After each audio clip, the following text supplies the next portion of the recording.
నేను ఇప్పుడే స్కూల్ నుంచి వచ్చినాను, బాగా ఆకలితుంది. మమ్మీ నాకు 2 నిమిషాలు అయ్యే హిప్పీ తయారు చేసేవా? అది కూడా నేనే చేసుకుంటా. రండి ఫ్రెండ్స్, ఎలా హిప్పీ చేయాలో చూద్దాం.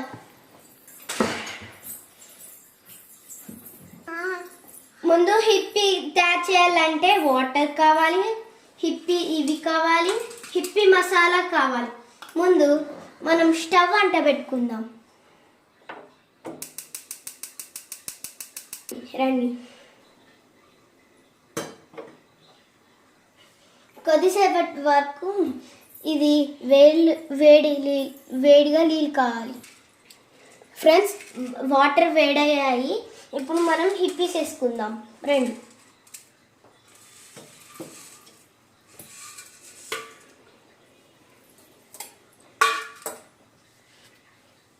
ఇలా వేసుకున్నాక